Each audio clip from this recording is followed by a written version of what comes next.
Howdy, y'all, and welcome to another episode of the Stay Creative Podcast, a show dedicated to highlighting, celebrating, and promoting the talented independent artists that I meet in my journeys finding new, exciting, and wonderful music.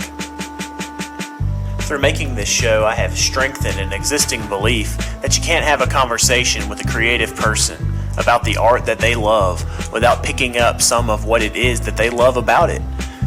So this show is also dedicated to sharing, expressing, picking up, trying out, and discussing creative practices that are going to be beneficial to anybody who hears them.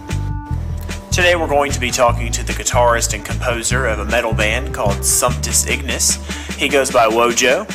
He's got some really insightful and practical things to say about guitar, composition, music, playing in the context of a band, and he's going to drop some wisdom, knowledge, and encouragement along the way. So, stay tuned.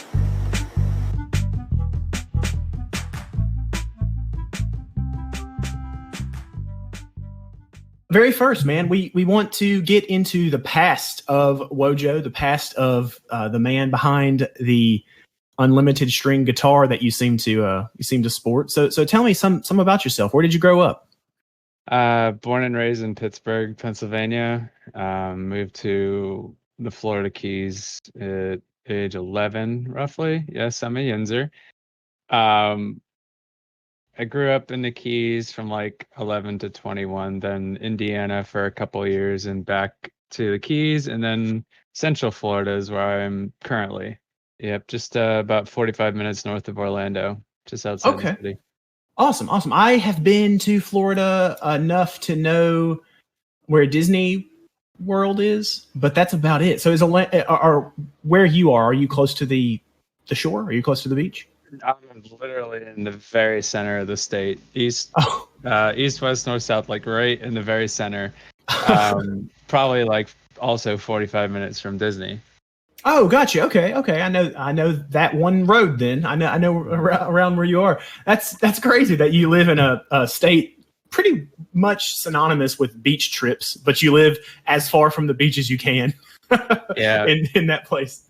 Yeah, I prefer it that way. Honestly, I'm not a big water person.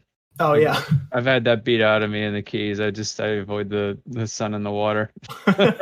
Yeah, I understand that. So, did you get into music and before you moved to Florida? I started playing guitar at age 21 when I was in Indiana. Essentially, it's something I've always wanted to do, but being left-handed, I could never pick up anyone else's guitar and learn it unless I learned it right-handed, which I just never really wanted to try. So it was an Indiana winter, had nothing to do, and just figured I'd finally make that jump and buy a starter kit and just start trying to learn. I bought some books, and the books basically made me want to quit. I just wanted to immediately jump into punk or something, just get into something that you could get into, not playing Twinkle Twinkle Little Star or something. That's not why I bought an electric guitar. Yeah, for sure. And it's crazy, like the beginner songs on any instrument are like the same songs usually. Yeah. And I mean, if you go through teachers that have electric guitar, they usually start you with like Smoke on the Water or Seven Nation Army.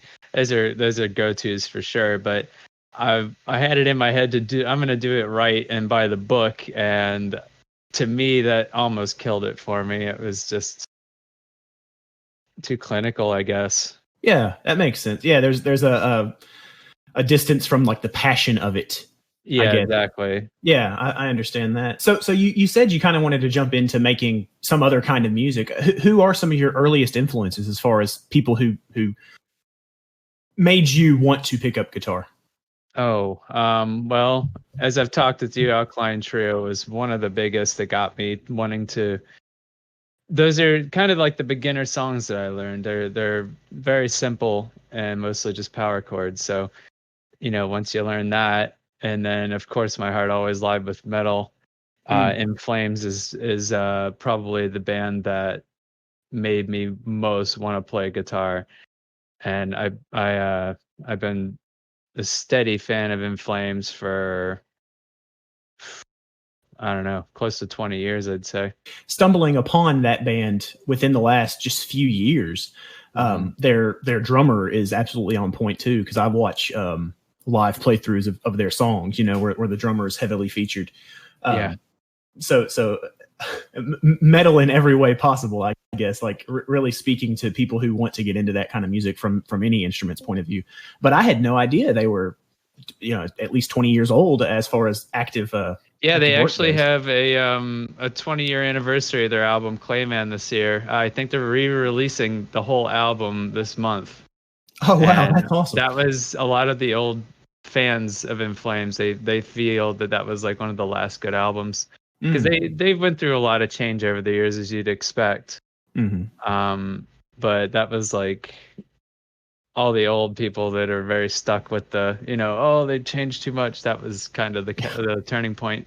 I feel like it's easy as an artist to not want to pander to people who are telling you what to play, but also it's cool that they're saying, yeah, you guys like this one, we'll do this one. Yeah, I think it's a homage. A lot of times live they kind of bring that up. It's sort of a topic that overshadows the band itself, because I would say, like, if you really want to go back, there's pretty much no original members anymore. Oh wow, that's interesting. The guitarist Bjorn is probably the oldest member, and then the vocalist Anders. They've been in the project for the 20 years or whatever, but that's not their original positions, nor were they the first of what they're doing. I never expect to learn the things that I learn when I have these conversations, but I feel like I need to go and at least jump into that one album by them, like, as soon as possible. Definitely. But I wanted to kind of bridge this gap between talking about your early influences, your growing up when you started instruments and guitar specifically. I wanted to ask if there was a piece of advice you, Wojo today, could send that young man picking up guitar for the first time. What would you send him? What would you tell him is going to get him through the difficulty of the early learning? Obviously, be patient. As far as a theory thing to learn is in composition, the caged system, that's CAGED, that is absolutely paramount for guitar. If you learn cage across the neck of your guitar, you could pretty much play to anything. Huh. Okay. And that's a system that uses a pentatonic scale in it, where you could connect to 5 shapes across the neck. Nice. As far as pentatonic, why don't you explain to us what makes a pentatonic different from just a normal scale? Well, there's obviously different modes of, however you're trying to do it. I feel like the pentatonic is the root notes of all of that. There's fill-in notes between it, and I'm no theory major or anything, so I could be very wrong about this. But in my own perspective, I learned the pentatonic scale first, and then I found the minor thirds and major thirds and whatever that kind of make it something a little more full. So if you play with just pentatonics, it's very stripped down, but it's almost always right. But depending on whenever you start doing those more nuanced notes, it could go wrong if the chords behind it are wrong. That makes sense. So it's fewer notes for the scale, for the key, so that more of them are exactly what you need. Yeah, it's penta being 5 notes. It's 5 notes before you reach your octave, I believe. I feel like that's a something that I learned early in mandolin was, if you can't find the right notes, just play fewer notes. That's true. Yeah, for sure. Well, I want to jump into the first of the tracks you're going to share with us, Voices of the Dead. If you could just tell us some about this track. Okay. This is actually roots back to one of the first compositions I've ever done. It was whenever I probably joined my first band, I started kind of developing the song, especially with very little knowledge of how to compose or anything like that. So some of the chords I can't really explain. They just kind of work, I guess. But the premise of the song is actually about PTSD. Mm. and the lyrics surrounding that. And instrumentally, I tried to give it that sort of spacey feeling. Yeah. Yeah. Okay. Cool, man. Well, we're gonna give it a play now, and then we'll talk more about it after it's done. Sure.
Man, that track, it all of your music feels like it could be stripped down into 3 layers and still be representative of what the song is. But also, I feel like I just heard 2 songs playing back and forth in like a harmonious relationship, because there were so many parts and pieces and just working melodies and riffs and things happening. So I desperately want to know, how do you go about sitting down to compose a track?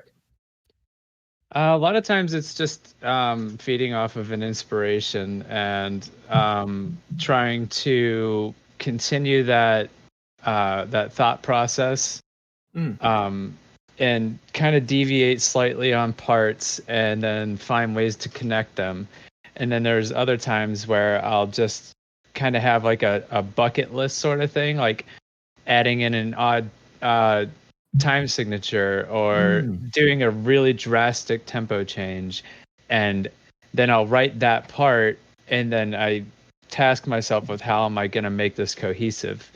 So Nice. that's where you get a lot of the wild changes, and to me it boils down to not being afraid to experiment and make mistakes, because sometimes within those mistakes you create something that you never would have thought of. I love the idea of it, and maybe this is an oversimplification of what you're saying, but it sounds like you start with the most exciting things on your mind, and then you through the work of knowing your instrument, of knowing how to compose these tracks, you work those exciting ideas into a song. Pretty much, yeah. I mean, Yeah. it varies whether you come up with the melody first or the progression first, and there's a lot of different tactics that you could use. If you're programming drums, you could program kicks into several different types of patterns and find out, okay, well, that could create this kind of strumming pattern. Do I want this to be like a half time or a double time feel? Something along those lines. And there's infinite variables. Yeah, absolutely. And even in that track, it felt like maybe the same riff was working with multiple types of drum beat to create what felt like completely new parts, but maybe was at least partially borrowed from other parts of the song in some ways. Yeah, there's definitely a relation that kind of goes throughout. I don't think in that song the key changes at any point, but the middle section was written entirely at a different time. That whole bridge section was written in a pretty much a different year, and I kind of fit it in there. Yeah, I was just plunking around on bass, and then I came up with that little bass line and thought, oh, it'd be cool to have like a real kind of atmospheric thing that would fit the theme of PTSD.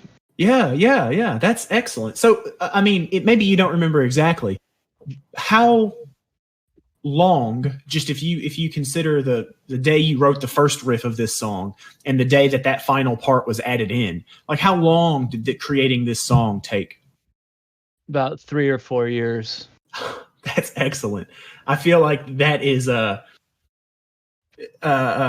wonderful nugget that says you don't have to finish every song you start. Absolutely not. Yeah, you can come back around to it. That's awesome, man. As I say, I've rewritten several songs, like multiple versions, and it seems that they always, each time it gets a little better, a little more full. It's hard to find that point where you say, okay, this is done. Yeah. But that's happened with the track December's End, which I've showed in here. I've probably written that song about 6 or 7 times. That's awesome. I noticed the song actually says redo, like as part of the title. Yeah, that's the second fully produced version, but there's about 5 other demos. That's awesome. Someday you could just release a full song. Yeah, the December's End album. That's awesome. Actually, I really like that track too. It came down when deciding what track to feature from your new album. It came down to that one and the one I ended up choosing. Luckily for me, I got to listen to both over and over again, and everyone else can too, because the album is released. Speaking of, what you're working on right now, though, talk to us some about your current band. What does it look like? Is it 25 people? Because it sounds like 25 simultaneous guitars. Funny you say that. We compose and write and record with only two people. It's myself and the drummer. I typically take guitar, bass, some keys, some backup vocals. He does drums, some keys, some bass. Mainly the harsh vocal. Well, he's kind of the male vocals that you hear throughout, and the harsh vocals. And he also handles the mixing.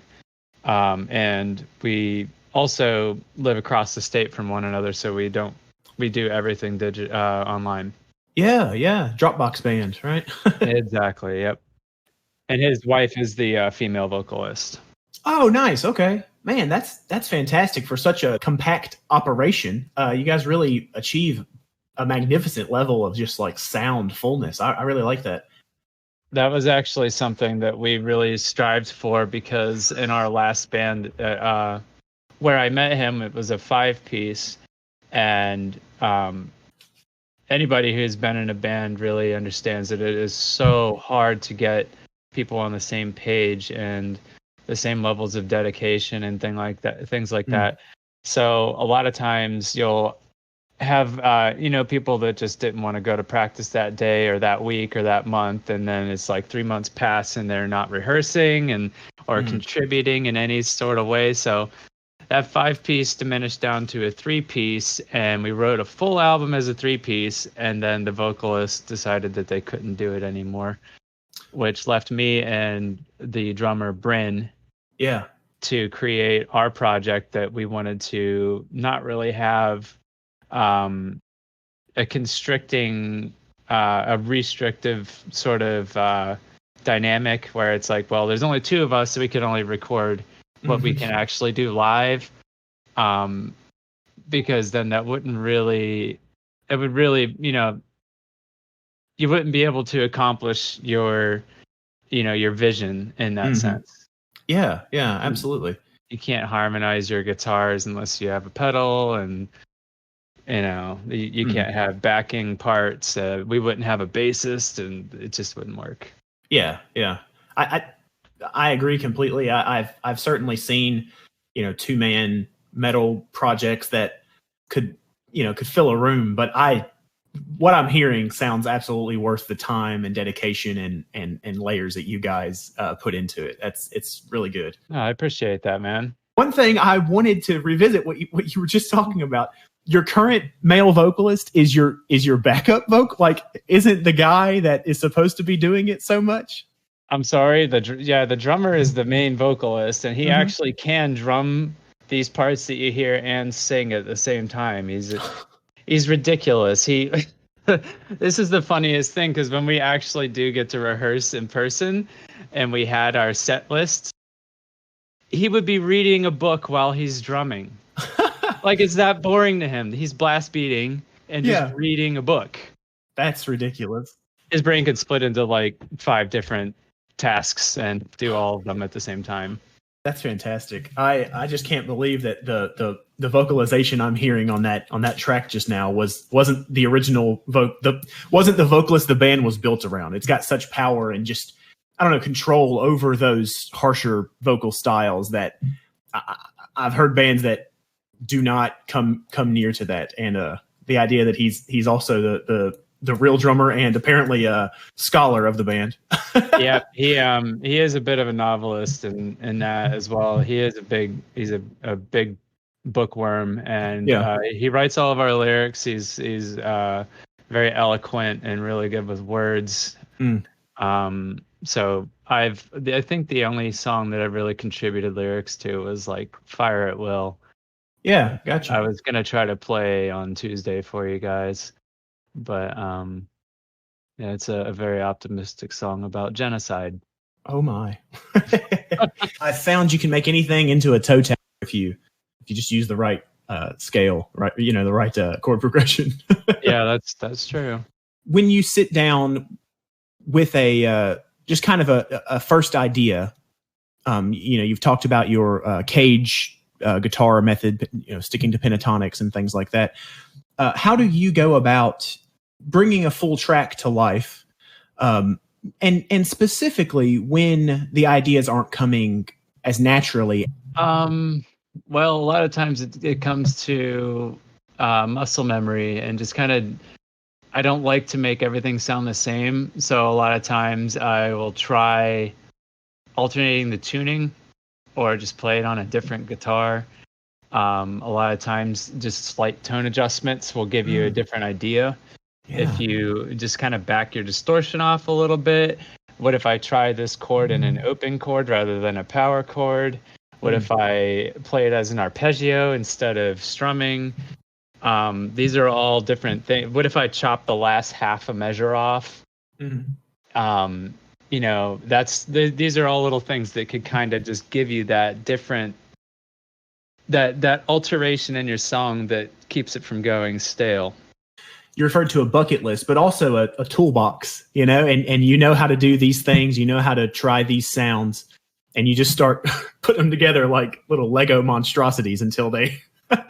Yeah, that's pretty much how it goes. I find personally for me, it's very hard to come up with the second idea. So being the resident metal expert, I'm going to call you, of our little community here, I wanted to go through a quick bit of trivia with you. Is that something you're comfortable with?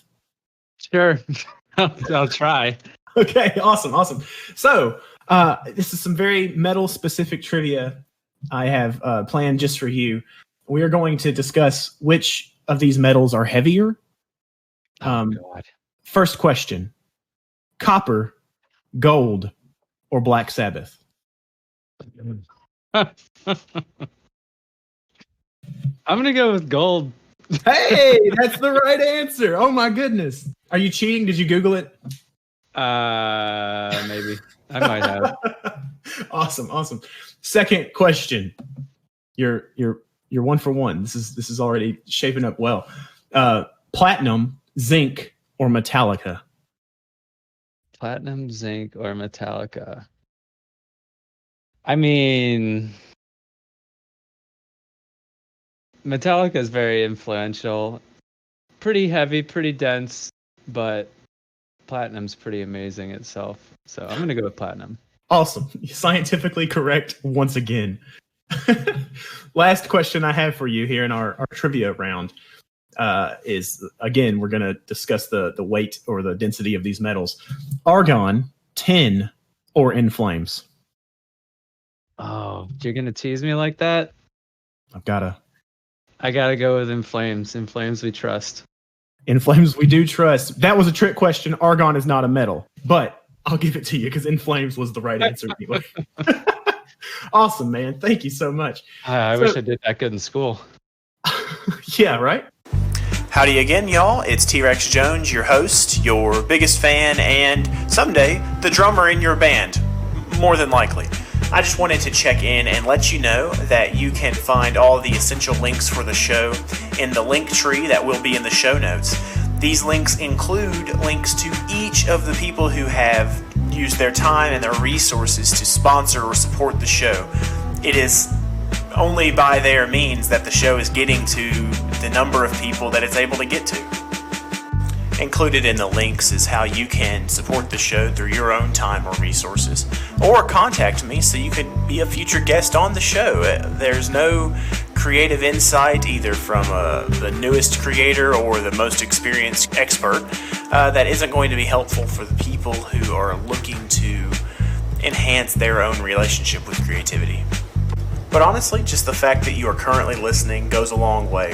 Tell a friend about the show, tell a friend about the artist, and of course, check out Wojo's links in the show notes.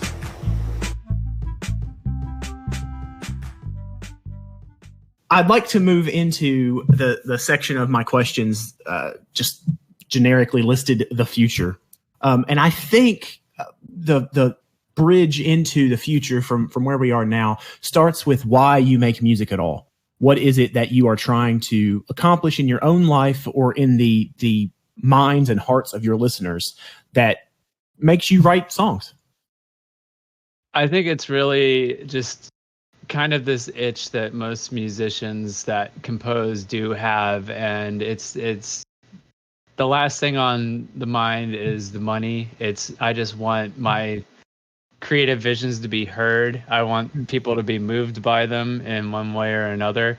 And, anytime that you ever get a message that, hey, that was pretty awesome, or I really connected with this topic, or whatever it is, that if you move somebody with your music, that is the only thing, that's the very reason that I do it. And I don't want to necessarily have the big rock star lifestyle. I definitely don't want that.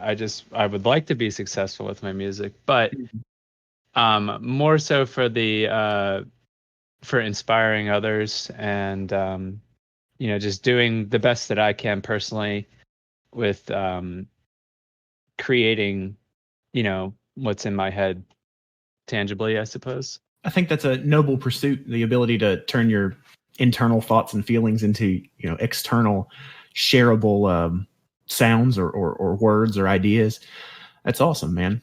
Yeah, I pretty much try to hand out the music. I literally got 100 copies of these CDs to just give to people. I don't even want money for them. I just want them to go. Yeah, to experience it and hopefully enjoy it. That's awesome. Are you comfortable sharing with me maybe just a particular moment when somebody connected with something you made and told you about it?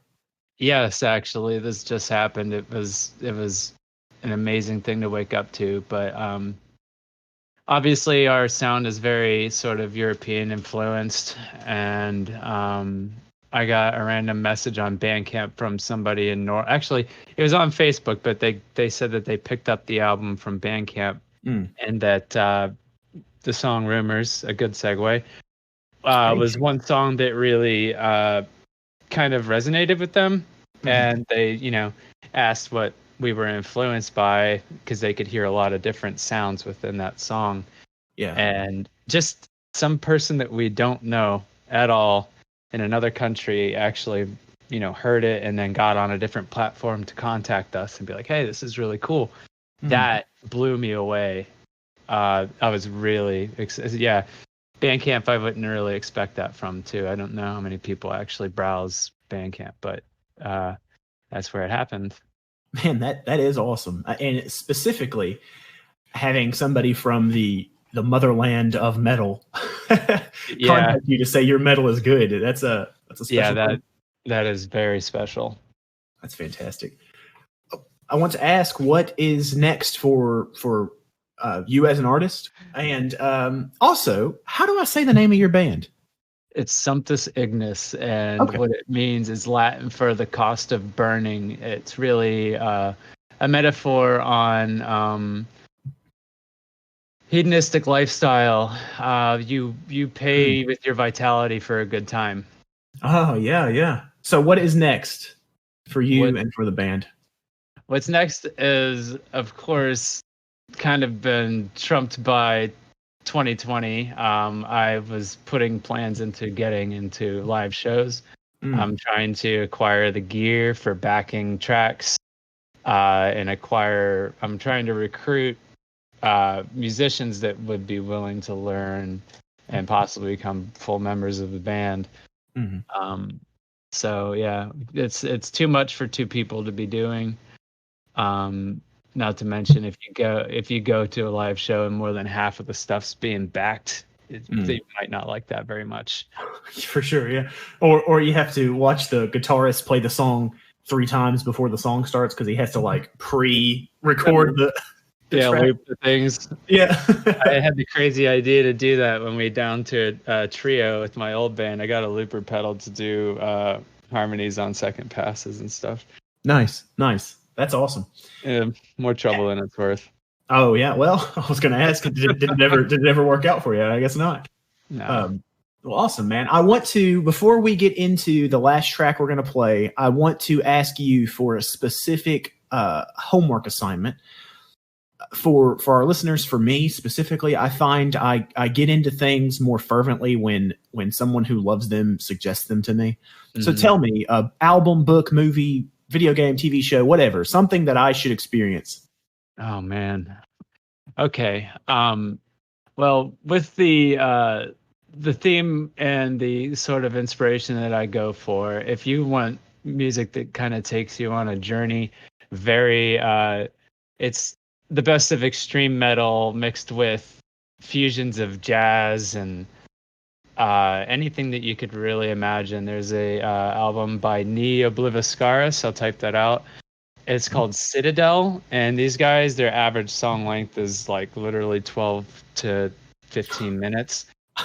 But these songs will take you on a journey, and you get everything from beautiful violin breaks with jazz chords and clean guitar to straight 3 minutes of blast beats and growling. Oh my gosh, that sounds fantastic.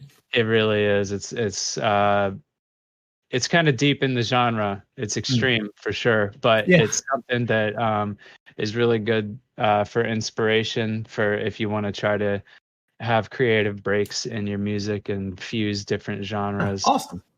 Yeah. I feel like that's the kind of thing that any people who are making any style of music can benefit from getting more of, is just ways to keep it fresh, ways to keep it progressive and interesting in ways that may be reaching outside your own style at times, you know? Absolutely. And I do want to say within this group, I hear a lot of people that have these, you know, these wild breaks, cross genreing. If you got EDM and then all of a sudden you got heavy metal stuff. And I can't say exactly which artist who does do that, but I definitely hear that real versatile kind of dynamic sound. Yeah. I think Dury is definitely one of them. Absolutely, man. That guy has tricked me into liking styles I didn't think I liked because they are sandwiched between metal parts that I definitely do like. Yeah, I mean, it's a way to grab additional ears. Absolutely. That's awesome. So I'm going to go ahead and move into the last song we're going to be sharing. If you would set up Rumors for us, tell us some about it. Okay. This was one of those bucket list songs where I kind of had the idea to I actually was being a little spiteful and I wanted to mess with the drummer and just put as many changes and things as I could in it. And of course he's, that's kind of like the guy that's like, I want extra mayo on my sandwich. And you're like, all right, dude, I'm putting the whole jar on. And they're like, oh, I loved it. Thank you. That's essentially what happened with this is I put probably 3 or 4 key changes and time changes and tempo changes. It's just all over the place. So this was a really dynamic track that I purposely was trying to be annoying with, but we turned it into something kind of cool. And the subject matter for this one is kind of fake news and people controlling the information that you get with a narrative. Awesome. Yeah. Timely and necessary, I'd say. I'm going to go ahead and play this one for everybody. And Wojo, if you have any closing remarks or final words of wisdom or shout outs or whatever you may want, we'll have time for that right after the song.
lunacy retold.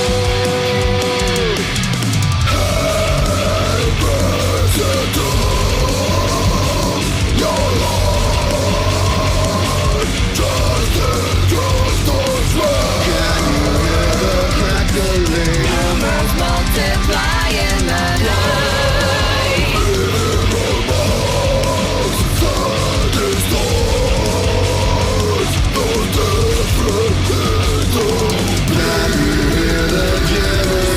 Rumors multiply in the night.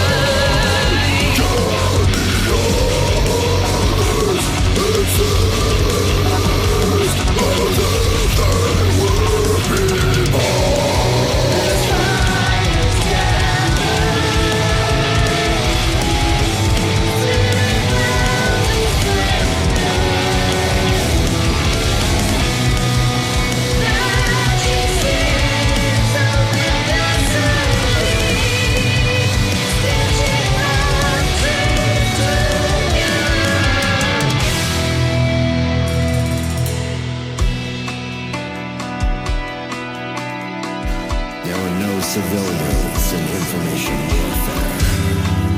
In this time of alternative facts and blatant misdirections, the truth is buried beneath 100 plausible lies. When it feels like you don't know who to trust, ask yourself, who has the most to gain if I believe?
Mercy. What That's a good thing to say when you come back.